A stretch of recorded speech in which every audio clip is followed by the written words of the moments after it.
ચાલો ધોરણ 12ના બાયોલોજીના તમામ વિદ્યાર્થી મિત્રો ધ્યાન આપે.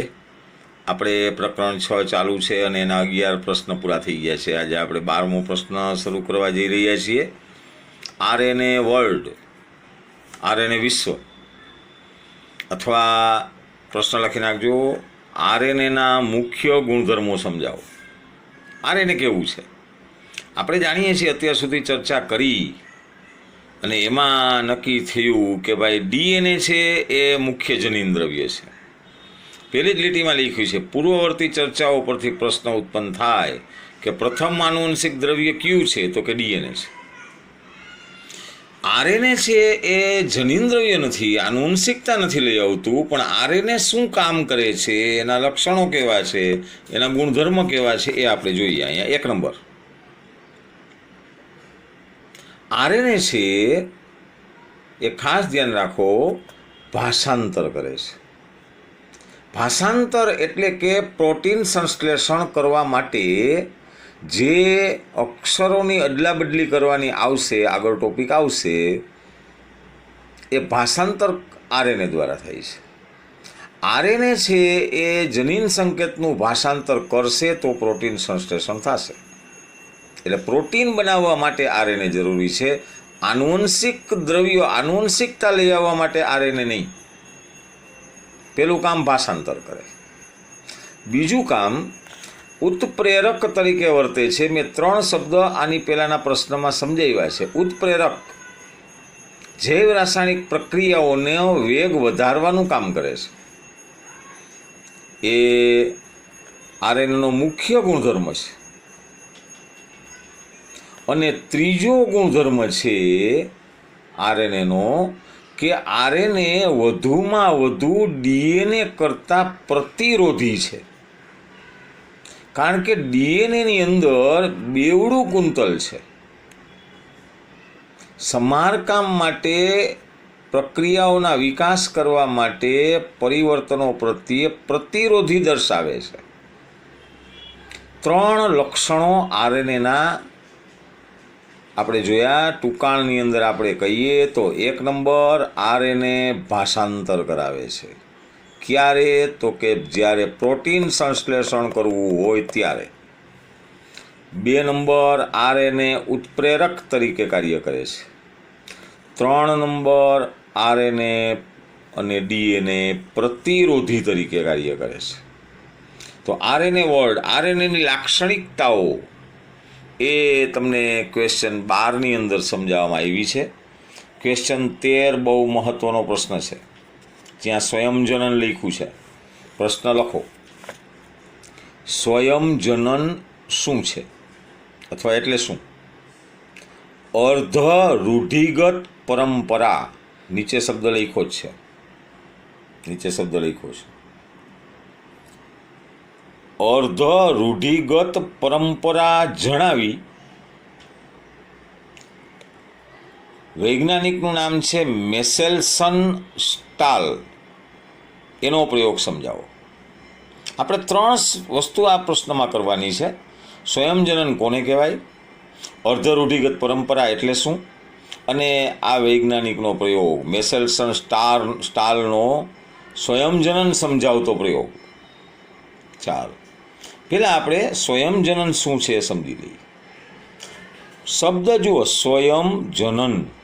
સ્વયં એટલે પોતાની જાતે, જનન એટલે પ્રજનન કરવું. પોતાની જાતે પ્રજનન કરવું, આનો અર્થ એવો થાય એટલે કે પોતાની જાતે જ નવું બનાવવું. ડીએનએ પોતાની જાતે નવું ડીએનએ બનાવે છે, એને ડીએનએનું સ્વયંજનન અથવા રેપ્લિકેશન કહેવાય. ડીએનએમાંથી ડીએનએ કેમ બને, એને સ્વયંજનન કહેવાય. એક આકૃતિ દ્વારા હું તમને સમજાવું છું. બાજુમાં જુઓ, ડીએનએ આવું હોય, આ ડીએનએ કુંતલાકાર. તમને ખબર છે અહીંયા ન્યુક્લિયોટાઇડ હોય, અહીંયા પણ ન્યુક્લિયોટાઇડ હોય, અને 2 ન્યુક્લિયોટાઇડ હાઇડ્રોજન બંધ વડે જોડાય. અહીંયા હાઇડ્રોજન બંધ છે, આની પહેલાં તમને સમજાવ્યું, તમને ચાર્ટ પણ આપ્યો. હવે ડીએનએને નવું ડીએનએ બનાવવું છે તો શું કરશે? તો બાજુમાં આકૃતિમાં જુઓ, આ જે ડીએનએ અહીંયા આમ બેવડું હતું એની બે શૃંખલા ખુલ્લી થશે. જો ખુલ્લી થઈ છે, ખુલ્લી થશે. આ મૂળ ડીએનએ છે, જુઓ છે આ ઉપરથી એવું શૃંખલા અહીંયાથી ખુલ્લી થશે અને ખોલવા માટે તમારે હાઇડ્રોજન બંધ તોડવા પડશે અને તોડવા માટે અહીંયા ઉત્સેચક જરૂરી છે. એ કયા ઉત્સેચક છે આના પછીનો પ્રશ્ન છે. લાઇગેઝ નામના ઉત્સેચકો અને સિન્થેટેઝ ઉત્સેચકો કામ આવશે એ ત્યારે હું કહીશ. અત્યારે આપણે સમજીએ કે ડીએનએને પોતાના જેવું ડીએનએ બનાવવું છે એટલે ડીએનએની શૃંખલા ખુલે છે અને એક ચીપિયા જેવી રચના બનાવે છે. આ ચીપિયાને સ્વયંજનન ચીપિયો કહેવાય. જુઓ આની પાછળ આ આકૃતિ આપી છે આ ડીએનએ અહીંયાથી ખુલ્લું, આ ખુલ્લું એટલે સ્વયંજનન ચીપિયો. ખ્યાલ આવી ગયો? ચાલો વળી પાછી આકૃતિ સમજીએ. તો આ ડીએનએ અહીંથી આમ ખુલ્લું. હવે આ મૂળ ડીએનએ છે. મૂળ ડીએનએ ઉપર અહીંયા નાઇટ્રોજન બેઝનો ક્રમ હશે. માની લો અહીંયા એ, અહીંયા જી, અહીંયા સી એમ હશે. તો અહીંયાથી આ જગ્યાએથી નવું ડીએનએ બને. જો નવું ડીએનએ અહીંયા એ હોય તો સામે ટી આવે, અહીં જી હોય તો સામે સી આવે, સી હોય તો જી આવે. આ જે નવી શૃંખલા છે, આ નવી શૃંખલા જુઓ, નવી બેની જેમ અહીંયા થાય એમ અહીંયા થાય. આ જૂની શૃંખલા છે, મૂળ છે. આ નવી શૃંખલા છે, આ નવી શૃંખલા. જો આ બે ડીએનએ બન્યા, આ બે ડીએનએમાંથી બે ડીએનએ બન્યા. આ બે નીકળે આમ ખુલ્લા થઈ જાય અને બે પાછા કુંતલાકાર જોડાઈ જાય. આની જેમ આમ કુંતલાકાર જોડાઈ જાય એટલે નવું ડીએનએ બની ગયું. આ બે હતી એવી નવી શૃંખલા પાછી એની આમ જોઈન્ટ થઈ જાય. આને ડીએનએનું સ્વયંજનન કહેવાય. આ જે શૃંખલા જે હોય એના જેવી જ શૃંખલા અહીંયા બને. એ હોય તો ટી બને, જી હોય તો સી બને. પરિણામે આ જે મૂળ શૃંખલા છે, મૂળ શૃંખલાને ટેમ્પલેટ કહેવાય. ટેમ્પલેટ. આ નવું ડીએનએ કહેવાય. આ ટેમ્પલેટ ડીએનએ કહેવાય. ખ્યાલ આવી ગયો? અને સ્વયંજનન ચીપિયો કહેવાય અને સ્વયંજનન ક્રિયા કહેવાય. આ આકૃતિ તમારે આ જગ્યાએ આપી છે. જુઓ, જો આ ડીએનએ, આ ડીએનએ અહીંથી ખુલ્લું, જો ખુલ્લું છે. આ લાલ કલરનું આ ખુલ્લું, આ મૂળ લાલ છે એ મૂળ છે અને આ બ્લુ છે એ અહીંયા જેવું એવું અહીં બનતું જાય એવું છે. જો અહીંયા સી છે મૂળમાં તો અહીં જી બન્યું, અહીં મૂળમાં એ છે તો અહીં ટી છે, અહીં મૂળમાં ટી છે તો અહીં એ છે. ખ્યાલ આવી ગયો? તો આ બ્લુ કલરનું નવું બન્યું. આ પિતૃ છે, આ પિતૃ શૃંખલા છે લાલ કલરની. આ બ્લુ કલરની નવી છે. તો આ નવું ડીએનએ બનાવે અને મૂળ ડીએનએ છે એ પાછું એમને રીએ. એને કહેવાય ડીએનએનું સ્વયંજનન. વોટસન અને ક્રિકે ડીએનએની સંકલ્પના રજૂ કરી છે. વોટસન અને ક્રિકે આવું એક વાક્ય વાપર્યું છે. જુઓ, વિશિષ્ટ જોડની જાણકારી પછી આનુવંશિક દ્રવ્યના નવા સ્વરૂપ, એની પ્રક્રિયાઓ, એના વિશે તત્કાલ સુઝાવ કરવાથી બચી શકાતું નથી. વોટસન અને ક્રિકે 1953ની અંદર આ વાક્ય વાપર્યું છે.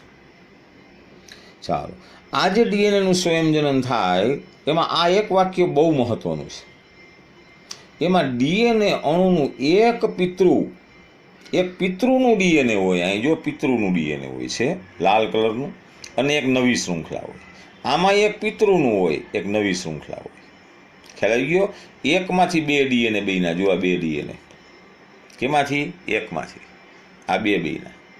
એમાં એક પિતૃ, એક નવી. નીચે જુઓ, ડીએનએનું એક પિતૃ, એક નવનિર્મિત. 50% પિતૃ, 50% નવી. પરિણામે અડધું નવું અડધું જૂનું, અર્ધરૂઢિગત શબ્દ આવી ગયો. અર્ધરૂઢિગત પરંપરા તરીકે એને ઓળખવામાં આવે છે. આ પ્રશ્નનો બીજો વિભાગ આપણો ઈ છે. ડીએનએનું સ્વયંજનન શું છે મેં તમને સમજાવ્યું. અર્ધરૂઢિગત પરંપરા સમજાવો. હવે આવ્યો આ પ્રયોગ મેસેલ્સન સ્ટાલ. અહીંથી ચાલુ થાય છે પ્રાયોગિક પ્રમાણ. મેસેલ્સન સ્ટાલનો પ્રયોગ એ પ્રયોગ એને આકૃતિ આપણે જોશું એટલે ખ્યાલ આવશે. આ આકૃતિ બહુ મહત્વની આકૃતિ છે. આ ડીએનએ છે.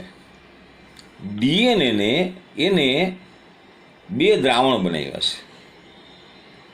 એક દ્રાવણ કેવું છે કે N15 ડીએનએ, અહીંયા ધ્યાનથી જોશો તો ખ્યાલ આવશે. N15 એક દ્રાવણ N15 વાળું, બરોબર. બીજું દ્રાવણ N14 વાળું, આ N14 વાળું. આ N14 વાળાનો અણુભાર હલકો છે. આ 15 વાળાનો અણુભાર ભારે છે. એટલે આ ભારે દ્રાવણ બન્યું, ભારે માધ્યમ, આ હલકું માધ્યમ બન્યું. અને બેયને ભેગું કરાવ્યું 14 અને 15, તો સંકર માધ્યમ બન્યું, મધ્યમ માધ્યમ બન્યું. તો એને પ્રયોગ કર્યો. શરૂઆતમાં એને 15 વાળું માધ્યમ વાપર્યું ભારે. 20 મિનિટ પછી જોયું તો 2 ડીએનએ બને છે. 2 ડીએનએ બને છે. અને 2 ડીએનએ બને છે એમાં તમે જુઓ તો એક લાલ કલરનું છે, એક લીલા કલરનું છે. લાલ કલર અને લીલા કલરનું ડીએનએ, એમાં એક લાલ કલરનું છે એ ઉપરનું 15 વાળું છે, અને લીલા કલરનું છે એ 14 વાળું છે. કારણ કે લાલ કલરનું ઉપરથી આવે જો 15, અહીંયા લાલ કલરમાં 15, લીલા કલરમાં 14. એટલે આ સંકર ડીએનએ બન્યું. હવે ખ્યાલ આવ્યો, બે ભેગું થયું. હજી એને 40 મિનિટ પછી આ પ્રયોગ જોયો તો 4 ડીએનએ ઉત્પન્ન થયા. ઇસ્ચેરેસિયા કોલાઈની અંદર એને પ્રયોગ કર્યો છે. તો પેલું તમે જુઓ, લીલા કલરનું છે 14 હલકું, નીચે 14 લીલા કલરનું હલકું, વચ્ચેના બે, એક 15 વાળું છે, એક 14 વાળું છે. 15 અને 14 બે ભેગા છે એટલે એને આપણે સંકરિત જાત, સંકરિત ડીએનએ કહેવાય. તો 2 હલકા અને 2 સંકરિત જાત ઉત્પન્ન થઈ. એટલે એને જોયું ભાઈ ડીએનએને ગમે તે માધ્યમની અંદર આપણે મૂકવામાં આવે છે તો એનો ગુણધર્મ છોડતું નથી. એટલે ડીએનએ આનુવંશિક દ્રવ્ય છે. એમાં ખાસ તમે નીચે જોજો, ત્રીજા મુદ્દામાં જો અહીંયા તે સંકર અથવા મધ્યમ ઘનતાવાળા હતા. બરોબર. તો આ મેસેલ સ્ટાલનો પ્રયોગ પાછળ એનું તારણ આપ્યું છે. આવો જ પ્રયોગ ટેલર નામના વૈજ્ઞાનિકે કર્યો છે 1958માં. એને વિસિયા ફાબા, સજીવનું નામ વિસિયા ફાબા, અથવા એને કાઉન્સમાં કહેવાય છે ફાબા બીન્સ, એના ઉપર એને પ્રયોગ કર્યા છે. અને એમાં એને નાઇટ્રોજન નથી વાપર્યું. અહીંયા જેમ નાઇટ્રોજન વાપર્યું છે ને આ જગ્યાએ જુઓ નાઇટ્રોજન, હા 15 NH4Cl. આપણે 15 અને 14નું કીધું ને NH4Cl, બરાબર. એને નથી વાપર્યું. પણ એને શું વાપર્યું છે? એને વાપર્યું છે થાઇમિડીન. કોના પર પ્રયોગ કર્યો? વિસિયા ફાબા ઉપર. ક્યારે? 1958. NH4Cl નથી વાપર્યું શું? નાઇટ્રોજન નથી વાપર્યું, થાઇમિડીન વાપર્યું છે. તમારે નીટની અંદર જાણવા માટે H3DFR આ એને વાપર્યું છે. તો એને સ્વયંજનન કરી અને આ પ્રયોગ કર્યો છે. તો આ બધા પ્રયોગ પરથી છેલ્લી લીટી જુઓ, પ્રયોગ પરથી સિદ્ધ થઈ શક્યું કે રંગસૂત્રની અંદર ડીએનએ પણ અર્ધરૂઢિગત રીતે સ્વયંજનન કરે છે. તો ડીએનએનું સ્વયંજનન શું છે અને મેસેલ્સ્ટન સ્ટાલનો પ્રયોગ તમારે આ આકૃતિથી સમજાવવાનો છે. આ આકૃતિ બધાએ દોરવાની છે. આ ભારે ધ્યાન રાખજો, આ સંકર અથવા મધ્યમ, આ હલકું 14 વાળું છે. એટલે આ સંકર એટલે 15 અને 14 ભેગા છે, બરાબર. તો 3 સ્ટેપની આકૃતિથી મેસેલ્સન સ્ટાલનો પ્રયોગ તમારે વર્ણન કરવાનો છે. ચાલો એના પછી આવશે ક્વેશ્ચન 14.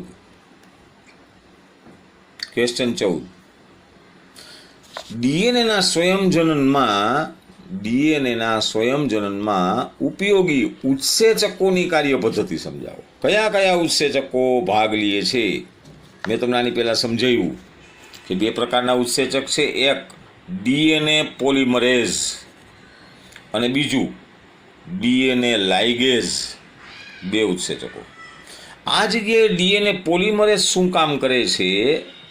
બહુલીકરણ કરાવે છે, ગુણન કરાવે છે. બરાબર? એકમાંથી બે ડીએનએ ફટાફટ બનાવે છે. અને એક ઉદાહરણ પણ આપ્યું છે. ઇસ્ચેરેસિયા કોલાઈની અંદર 4.6 10⁶ બીપી હોય તો એની સરખામણીમાં મનુષ્યમાં 6.6 છે. તો આના કરતાં આમાં ખૂબ જ ઝડપથી એ સ્વયંજનન પૂરું કરવા માટે તત્પર હોય છે. સામાન્ય રીતે 18 મિનિટની અંદર. બહુલીકરણનો દર વધારે છે, 2000 બીપી પ્રતિ સેકન્ડ. આ ઉત્સેચક છે, બહુલીકરણ કરાવે છે. બરાબર? તો એની આ જગ્યાએ માહિતી આપી છે ડીએનએ પોલિમરેઝની. બીજો જે ઉત્સેચક છે ડીએનએ લાઇગેઝ. હવે લાઇગેઝ છે એ સ્વયંજનન ચીપીઓ મેં તમને હમણાં સમજાવ્યો. એમાં આ ડીએનએ પોલિમરેઝ ઉત્સેચક બહુલીકરણ કરી રાખે, ડબલિંગ કરી રાખે. કઈ દિશામાં? 5-3. આ છેડા મેં તમને અગાઉના પીરિયડમાં સમજાવ્યા છે. 5-3. બરાબર? 5-3માં એ ઝડપથી કરાવે છે. 3-5માં તૂટક કરાવે છે. શબ્દ વાપરો, સતત કરાવે છે, તૂટક કરાવે છે. અને એ તૂટક જે છેડાઓ છે એને જોડવાનું કામ ડીએનએ લાઇગેઝ કરે છે. તો પોલિમરેઝ છે એ બહુલીકરણ કરાવે કાર્યની દ્રષ્ટિએ, અને ડીએનએ લાઇગેઝ છે એ ટુકડાઓને જોડવાનું કામ કરે છે. તો આ સ્વયંજનનની અંદર સ્વયંજનનનું ઉત્પત્તિ સ્થાન અહીંયાથી શરૂ કરી અને આખો સ્વયંજનનની પ્રક્રિયા છે એ આ બે ઉત્સેચકો કરે છે. સામેના પાનામાં જુઓ. સ્વયંજનન બાદ કોષ વિભાજન ન થવાને કારણે કોકવાર આવી રંગસૂત્રની અનિયમિતતા પણ થાય છે. આની પહેલાંના પાઠમાં આપણે સમજ્યા છીએ. Down syndrome, Turner syndrome. બરાબર? એ રંગસૂત્ર છૂટા નથી પડતા. એ છૂટા ન પડવાનું કારણ આ જે બે ઉત્સેચકો છે એ કામ ન કરતા હોય, ડીએનએ પોલિમરેઝ અને ડીએનએ લાઇગેઝ. તો એ ઉત્સેચકો જ્યારે કામ કરે છે ત્યારે જ બધી પ્રક્રિયાઓ એ આપણા શરીરની બરોબર થાય છે. તો આ તમારે હતો ક્વેશ્ચન 14. ડીએનએ સ્વયંજનન ઉપર આ બે પ્રકારના જે ઉત્સેચકો છે એની કાર્ય પદ્ધતિ શું છે એ તમે સમજાવો. હવે આપણે આ જગ્યાએ એવા છીએ 6.5 પ્રત્યાંકન. ત્યાં આપણે આવ્યા છીએ. મિત્રો, આ જે પાઠ છે થોડોક ટફ પાઠ છે. 2-3 વાર વિડીયો જોશો, તમે એના ચાર્ટ જોશો તો તમને આવડશે. બરાબર? હું એવો પણ વિચાર કરું છું તમારી એકમ કસોટીની અંદર 8મો પાઠ પણ છે, રોગનો પાઠ. એ થોડોક સહેલો પાઠ છે. એટલે આ ટોપિક અહીંયા કદાચ હું અટકાવી દઉં અને 8મો પાઠ ચાલુ કરી દઉં, જેથી કરીને તમારે 8મો પાઠ પણ થવા માંડે. ફરી પાછું આપણે આ 6.5 છે આપણે આગળ લેશું એવો એક વિચાર છે, જો શક્ય હશે તો, જેથી કરીને તમારા 8મો પાઠ મેક્સિમમ ક્લિયર થઈ જાય. તો આજે આપણે ક્વેશ્ચન 14 સુધી આપણે લીધું છે. આગળના વિડીયો લેક્ચરમાં આપણે ફરી મળીએ છીએ. ત્યાં સુધી તમામ વિદ્યાર્થીઓને ગુડ બાય. આવજો.